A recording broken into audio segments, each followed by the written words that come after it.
Encore une fois, votre humble serviteur, le cardinal la presse. Bienvenue dans votre chaîne, la chaîne Massina Téléma Télévision, la chaîne à Lubemboyo de Moscou. Bissika Zalina Pessie Mote vraiment avec tout le moyen que vous mettez en place pour la chaîne puisse fonctionner.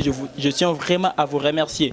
Cette émission est coordonnée par Derby Penane qui est à la caméra. Derby Penane qui est le coordonnateur de la team Libota Central. Libota Central, c'est grâce à cette équipe technique, grâce à cette agence que vous avez ce moyen de nous voir. Bisika Banso Bozali Kosala Biso, qualité image Kitoko Wana, Ezali Nasimaya, Libota Central qui est coordonné par Derby Penane. Moi je dis souvent Derby Penane maestro. C'est grâce à lui que Bozali Komonanga Bisika Bozali. Le 28 février, Oyo. Oui, qu'il fallait pour pas l'artiste, fallait pour pas se produire sur la scène de Bercy, la reine de Bercy. Vous savez, fallait qu'il se produise sur la scène de Bercy. Oh, bah congolais, bah se belé, biso bah mourir à la bonne musique, biso bah congolais, bah tout bon soto lingra culture na biso vraiment et qu'il y liboso tozo la concert wana et bêta. Pendant 10 ans vraiment boyebi que mbora na biso ba artiste musicien na biso ba bêta kali sur la scène européenne. Pourquoi babeta rassousouté pour bande qu'on a biso ba combattant moi clique ya ba ya moi clique ya ba congolais mo ba mona que y a de problèmes sérieux na mboka na biso ba guerre à est, vous le savez tous, guerre moko interminable, guerre moko aussi la vraiment té na est na mboka na biso bande qu'on a biso ba congolais bazo koufebelé, nos femmes, nos mamans, nos enfants sont violés. Comment dirais-je, nayebi kote ndengeni ba violele bango kuna bande ko na biso ba leki na biso ba yaya na biso ba papa na biso bazo kufa massivement vraiment na est yango bande ko na biso ba combattant ba mona vraiment ba vite ba musicien bo beta nanu te bo banda nanu bongo boluka bo bet bolo ba mamamuka bo yemba banze momoko patriotique bo beta nanu te ville sous situation politique ya mboka, le pays ne va pas très bien. Bande on a biso ba combattant ba mona mie ke ba congolais ba beta lisusu te pendant 10 ans mobimba ba beta raté mais il fallait pour pas par ce moyen, n'a pas chance naïe à l'objet à bêter les sous Bercy de Paris, où ils ont le 28 février. Mais on a vu ce combattant sur la télé, mais les sous le lobby qui a fallu pour pas bêter les sous. C'est par rapport à ça, net sur l'analyse. Qu'est-ce qui se passe vraiment? Est-ce qu'il faut falloir pour pas bêter? Est-ce qu'il fallait pour parfois bêter? Il y a on est au bêter les sous. Tout bon a vu sauter dans on a vu il y a des problèmes sérieux. Biso to vivre na Kinshasa boye biso tout mouton boye il n'en est plus d'une année va tout monde n'a pas si surtout bana changu vraiment je suis de cœur avec vous bazo monde n'a pas si sérieusement na changu soko lingo bima fo bima tongo beti no makolo beti makolo bato ba vivre na Kinshasa ba yebo ko mikoto ba shekina wana ndoko zo ba transport bana poto ba vivre na kini ba yebo ko mi shekina ko zo transport mais so matili susu saute mouton bana kin changu ba mo benga ngo saute lion pour les tellement ou meliming ba on bengo so saute mouton te comme na ngo saute lion ba moni pas tellement pas si dollar na mboka zo matakaka grimpe la renée qui monte bobi nze bango biso to bina na Congo la renée qui monte dollar rezo mata so okena ba boutique boyebi bato bokina poto kala biscuit zara na 50 francs lelo biscuit 50 francs zate je na yebi koute so kelo ka 50 francs zala mais na yebi to yebi ke moko zo kende bien te ils ont un régime sous en place ils allaient auto yebi ke président X alongwa qui pour ne pas citer les noms je suis pas là pour faire la promo des autres président Y à côté son excellence Félix Antoine Tshisekedi à côté alternance pesa mina mboka bandi on a so ba combattant ba Monica Kate ça ne va pas te.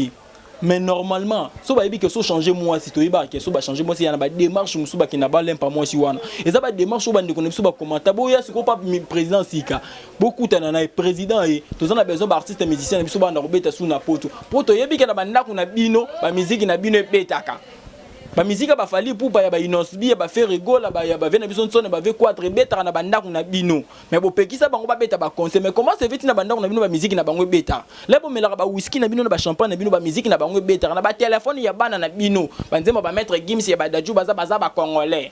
Et beta na ba téléphone na bango. C'est que le président musiki ya sikaye. To mona ba ndeko na biso musu ba sala ba démarche belé pas Félix Antoine Tshisekedi. Ba démarche ba kutani ba soani ba pesa bango ba propos na ye. Bino pe fallait boya bosa la délégation na bino ba combattant boye papa et biso tous on a besoin musique beta na poto mais tala ba requête na biso za boye ils ont démarche normalement fallait bosa étant que ba patriote ou ba na bolingwa mboka fallait bosa la mais ça te pour na kopekisa bande on a biso pendant 10 ans ba beta raté bande on a biso ba congolais bozo pekisa ba fali pour pa on a ba inosbi wana ba gaz fabuleux on ba beta te na poto bazana ba famille bazana ba association ba liera na simana bango Il y a des familles qui vivra par rapport à Fali Poupa. Il y en a qui vivra pour la musubo lem subana ba cop terre. Obi cop na kini za passe. Bino bisu ko sur la bibembe zali bozona ba kayo belé na poto. Biso na kina cop eza tellement passe. Ne peut être un exemple mo typique banal. Bobi ba kamna ça ka ciment. Ya minene wana ko kita ça ka ciment za 100 francs congolais. Nous avons un sac qui a 50 kg, nous avons 100 francs congolais. Ce qu'on peut monter qui a 10 000 francs congolais, combien de sacs il faut même? Combien de sacs on a combien d'hémorroïdes non bella? Ce qu'on sait que si ma femme est la moi Nestlé, Nestlé ils ont matapé kaka. Comme ils ont tellement passé dans Congo que on a vu souvent vivre dans cima ba artiste musicien, boutique ba artiste musicien na ba beta ba concert na poto pour ba tout musuba vivre dans cima na bango. Ne peut exemple la fala qui n'a repé ça ba ambulance na est. Azongo par rapport à la musique. Ce qui peut permettre ya beta so razu pe belé quelque part pelem so sala ba sala suba œuvre koleka wana.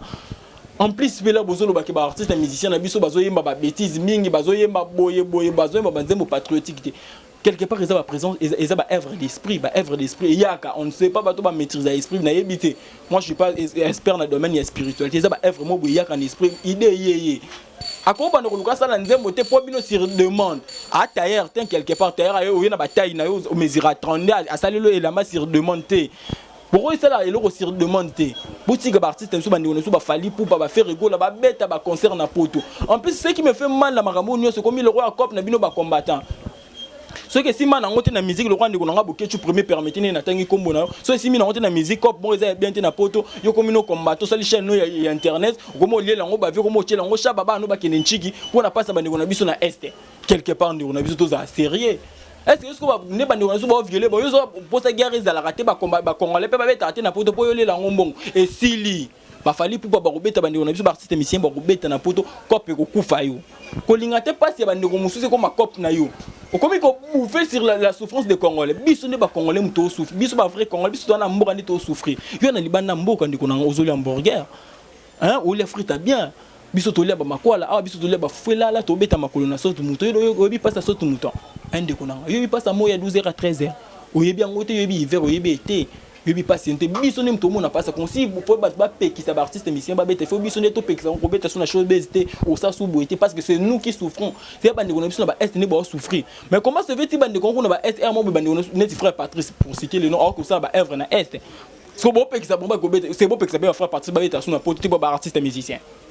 C'est beau que ça peut on a vu Michel Baki Babeta te poni bokanga mika na ba fali poni bokanga mika na ba artiste profane poni boboy ko beta mettre Gimsa beta te beau que ça peut da job beta hein beau que ça bandi ko bazana ba poto pe ba beta ba musicien ya poto pe ba beta ba concert beau que si mettre Gims te poani pour mettre Gimsa beta ba concert à l'aise maza congolais pe kasi beau ça peut mettre Gims mettre Gims beta que congolais mbo que zo souffrir pe pas na bandi ko ne pe na kin ah yo po beta te ce que beau kanga ba fali poani boutique bandi ko na biso ba artiste musicien ba beta bande qu'on a vu ce peu artiste musicien pe bwana bana basi pour ni bino musique na bino comme ko tourner ka sur chabo koti ça be mata be salanga be changa mupandibu c'est pas ça des fois peu musique na bino faut éduquer masse faut éduquer peuple ton a besoin ba chanson mo pe éducative et zo éduquer ba droit bien biso jibem tana yemba banzembo ba éducation on a besoin de ça ton a besoin banzembo le roi la vie biso ko ta kurama na yemba ba mamboka ba Félix Oze Kaloba que demande le peuple. Yango wana tout ça on peut besoin tout ça besoin pe kati za kati chabo ezonga ça be tombola be mimisa boy po bana na biso be basi pe bana biso be mike ba yo ba bana pe komara chana nu boy ezongi ça be koti ça be te fu boy dike bango pe tellement na lobite ke bo bete ça te ke bo komisa on peut sortir vraiment ke bo na koyemba kande ba betiste bino pe ba politicien tout ça on peut ba politicien ah bino komi politique kaka cop na bino ne bo damaka kaka ba 15 millions de bino kaka bo bite 15 millions combien de compagnies ça na mboka oyo. Combien de chaînes et ça na bandi on a biso musu badan musingo ba cardinal de la presse musu bazana na ba cité ba luka ba chaîne ba rozo pe ba cop pe ba derby penen même musu ba luka ba filmer ba caméra ba zo pe ba cop na ba chaîne yozu 15 millions gros meliango mon asos muto to yeba bisika ni ekei mo pe le musu pe ça bandi on a so ba combattant passe mon asos mouton to sale longue émission mon asos muto ke wapi ba so mouton bolo ça que le 25 décembre aussi là le to comme dans février to continuer ko sauter ka mouton. Tous on continue à sauter comme mouton, mon à sauter mouton, tu y est, place ni mon à sauter mouton qui, une peu la politicien besoin conscience. Là, on a besoin de combattre pour naïbi après mission pour avoir conscience pour quand on a le 28 février plutôt bête concert naï binobe ba policier bozo concert bozo conscience plutôt exactement que na rapport ba bobola bino ka lokutu yo papa mukolo ba mona vidéo be papa na papa ba bobolio lokutu ndeko nanga pe boketu premier luko bongisa moi mukie yo pe komi na so le kina TV banda ko finga bilonga ba to finga ba mabuma ba tout te Sous un besoin de démarche normale administrative, ils ont revendiqué le droit d'État qui est congolais, tout boyau, tout ça congolais. On a habité la musique na Congo, Simba na Moté, ou qui n'a pas de chance, ou qui n'a pas de nayo. Sous un besoin de revendiquer. Comprendre? C'est la démarche normale. Exactement, nous avons vos caméras, na palais, na yo na fauteuil, moro, vous vendez deux personnes, boni ko finga batu. Yo munoro le rolabo, yo munoro le rolabo. Est-ce que yo za malamu? Avant par on l'a bipotinami sur mon pendant on a bipotinami sur nayo moko na respectement je tiens vraiment à vous remercier et à vous respecter bisiko aux alim de marche nayo lo lenga bande ko na biso ba combattant bomo memela comme le roi net cop na bino bomo damele ne ko la souffrance na biso peuple congolais bomo ka nemo na ba politicien wana bomo sac moko pas na biso ba congolais bisengo na bino comprendre ce que passe na bino ba congolais souffrance ya ba artiste musicien est-ce qu'on a déjà artiste musicien na politique. Beaucoup de gens sont sur la côte, la vie tout moyen de députation. Mais là, on se pose là, on revendiquer le droit à boutique, on artiste musicien, bête, na poto concert raison. Mais si ma père va concert, on a bandé belé bazo kende. Moi appelle moi suis journaliste, moi bazu caméraman, moi baké poto vie pe fo. Na si ma caméraman, on a dans la famille, mon besoin vivre na simanaï. Ah bo pekisa ba ngba ki poto. Ah bo pekisa ba concert pendant 10 ans. Qu'est-ce qui a changé dans notre pays? On est toujours en train de souffrir, souffrir. Et souffrance c'est comme un chose plus grave, plus pire. C'est pas la solution. Il y a un beau artiste et musicien, qui ça va changer le pays. Le pays ne va pas changer parce que vous avez interdit aux artistes et musiciens de prester en Europe. Ça va pas changer comme ça. Il y a des démarches normales à faire pour que le pays puisse changer. C'est pas en interdisant que les autres puissent prester. Ah, il y a qui ça. Bino bandi kono sobe ba combattre am suna nenga faute na nenga système PSG ki chapé to pekisa bino pe boya akine o daye pe corno pe de to boya ngo pe kita et ate ba kuna ngo ate ba tumba ngo so quelque part pe pour vous commencer à déconner quelque part vous commencez vraiment à déconner je vous le dis vraiment vous commencez à déconner botika bandi kono biso ba artiste musicien ba be tout monde pe innos bi jour musupe na Olympia beti poni bana boya kuna ba sima ba tout fon ba moi mike to monde ba Nigérien ba Ivoirien o bo abeti pe borbo abeti pe boy. Mais pendant 10 ans, combien d'artistes et musiciens pourquoi? Parce que ce pays est pétri de talents. Bon, prester na poto parce que bino bo interdire bango yo beta na poto. Bandi ko soit patriote. Tous avant na bolingo na mboka Congo, la culture de notre pays doit aller de l'avant. Pendant 10 ans, vous avez interdit à notre culture d'aller de l'avant. Quelque part, vous êtes des politiciens comme les autres. Vous n'arrivez pas à avoir la vérité en face. En interdisant artiste na poto plutôt, vous faites en sorte que c'est pas une solution. Moi je vous propose ainsi. Venez, bossala moi délégation na bino ba politicien boya awa beaucoup tana ba ministère ba kitire a beaucoup tana ba ministre ba extérieur. Bossala ba démarche c'est o ekoki ko sala ma pona ba requête na bino et la répondre. En interdisant to pe sa solution te bandi kunanga ba combattant. En interdisant fali pour pas beta zeni so bene o gagner nini. Il fallait pouvoir mettre concert na poton de guerre na est sili. Il fallait pouvoir mettre concert na poton de sorte mouté sili. Il fallait pouvoir mettre na poton de dollars et quitter. C'est pas la solution de konanga, c'est pas la solution. Est-ce que na bambo comme souba problème les a raté? Soudan tout le monde a bandi souba Soudan ezaki divisé, Soudan est divisé. Est-ce que bomoni bango ba sali ba désordre ba tapage obino bo sala wana. Le linge sale c'est love en famille. Nos problèmes congolais tout bana ko résoudre en famille. Pourquoi pour anine ba mona bino na France kuna bino ne ba congolais bo sala ka ba désordre. Ba mona ne ba artiste congolais so ba ne ba beta bino ba congolais ba bino na bino boko sala ba désordre. Quelque part je sais pas ba considérer Bissoni. C'est pour cela nous les Congolais on n'est pas pris au sérieux au monde. Parce que entre Bissoni nous maramuzana en normal, comment les gens vont nous prendre au sérieux étant donné que nous les Congolais on s'aime pas.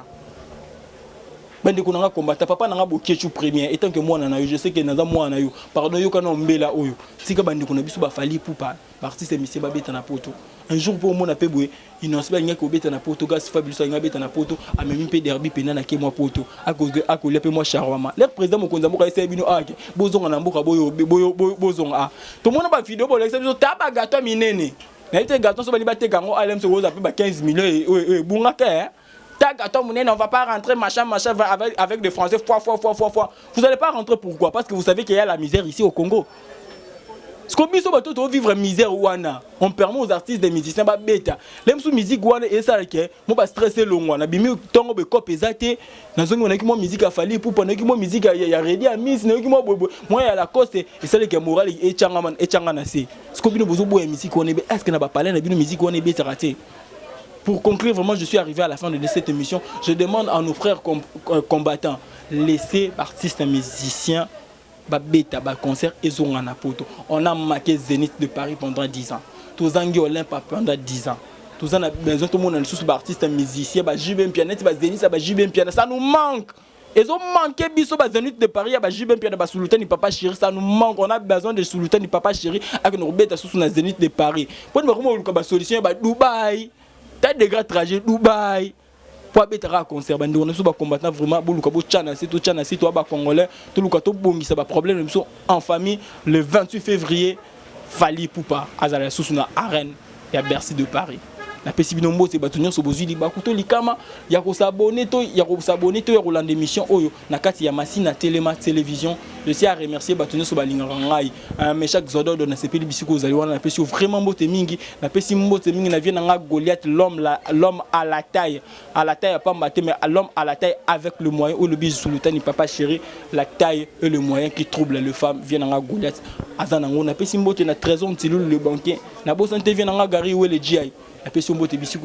Abonnez-vous massivement sur Massina Télévision. C'était votre humble serviteur à travers l'expérience, les talents de Derby Pénané à la caméra qui a permis que votre humble serviteur, le cardinal de la presse, donne nos Sengo pour être chez vous.